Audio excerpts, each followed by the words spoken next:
Hey everyone, welcome to a new video of Rollercoaster Tycoon 2 Explained. In this video I will explain you exactly how much you can charge at all of your shops and stalls. Shops and stalls are a great way to earn some extra money, and in some scenarios you even have to get a certain income from your shop in order to beat them. Before we get to the shops, I'll first explain how much you can charge for your toilets. All guests have a toilet variable, which can have a value from 0 to 255. The higher this value is, the more the guest needs to go to the toilet. This number increases over time, especially when a guest is drinking something. This value is represented by a bar in the window where you can see the guest needs. A guest will only enter a toilet if their bathroom stat is at least 70. Now, how much will a guest pay for the toilets? The formula for this is very simple.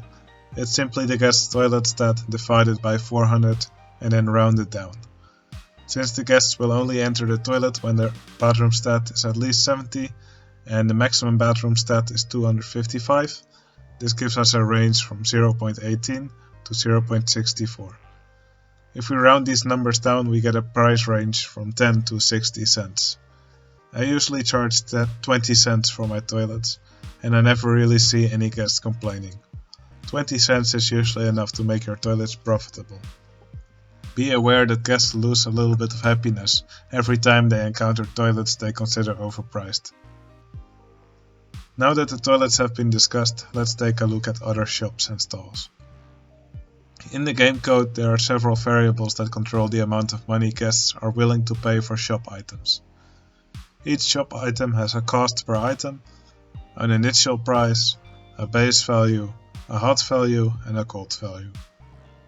The cost is how much it will cost you to make the item, and this gets deducted from the price you charge for the item. The initial price is the default price an item costs for the guest. The base value is how much guests are willing to pay for the item in normal temperatures. The hot value is how much guests are willing to pay for the item in weather over 21 degrees Celsius. The cold value is how much guests are willing to pay for the item in weather under 11 degrees Celsius. The amount guests are willing to pay can differ a lot based on the temperature in the park. The base value, hot value and cold value are often quite a bit higher than the initial price, so you can usually make your shop items more expensive than the initial price. Anyway, if you charge more than the value of the item, depending on the temperature, and a guest enters a shop, the game will calculate how much you are overcharging. The game then generates a random number from 0 to 7, which represents a price from 0 to 70 cents. If the amount of money you are overcharging is more than this random number, the guest will not buy the item and will complain that the item is too expensive. The more you overcharge for a shop item, the smaller the chance gets that the guest will buy it. If the happiness of the guest is more than 50%, the amount you overcharge is divided by 2 for that guest, so you can get away with overcharging more. For very happy guests, with a happiness of over 70%, the overcharged amount is even divided by 4. For unhappy guests, if you charge more than 80 cents over the base price, none of them will buy the item. For happy guests, this limit is 160 cents, and for very happy guests, the limit you can overcharge is 320 cents. It is typically safest to just charge the base price for an item, or just overcharge a little bit, so the chance of the guest buying the item is still quite high. Now, let's take some items as an example. By default, the price of a burger is 1.5. The cost of a burger is 0.5, which corresponds to a value of 50 cents.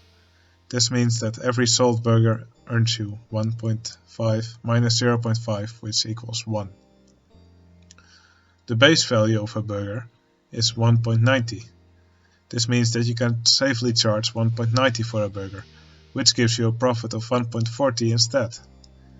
You can charge 2.20 for a burger if the weather is under 11 degrees Celsius, which gives you 1.70 bucks of profit. The initial price of ice cream is 90 cents, and ice cream costs you 40 cents per unit. In normal weather, the base price is 1.0. In hot weather, the base price is 1.50, and in cold weather, the base price is only 60 cents. In hot weather, you can make 1.10 profit from every unit of ice cream sold, but in cold weather, this is only 20 cents. Ice cream should probably not be sold in parks with a cold climate. Umbrellas are a special case. When it's raining, the normal price check is actually ignored by the guests. This means that they will pay the maximum price for an umbrella when it's raining, regardless of their happiness. By charging the maximum price for umbrellas, which is 20 bucks, you have an easy way to make lots of money in scenarios. When it is raining, guests will also not buy any balloons, sunglasses, ice cream or cotton candy. Anyway, this was probably a lot of information, so I've made a handy spreadsheet that tells you exactly how much you can safely charge for every shop item. I've added a link in the description. I also added a link to a written version of this guide, which can be found on the Open Rollercoaster Tycoon 2 forums. Anyway, that was it for this episode of Rollercoaster Tycoon 2 Explained. I hope you enjoyed the video, and I hope that this information will be helpful to you. If you have any questions about the spreadsheet, just contact me on my Discord or leave a comment here under this video. Anyway, hope to see you again in the next video. See you later!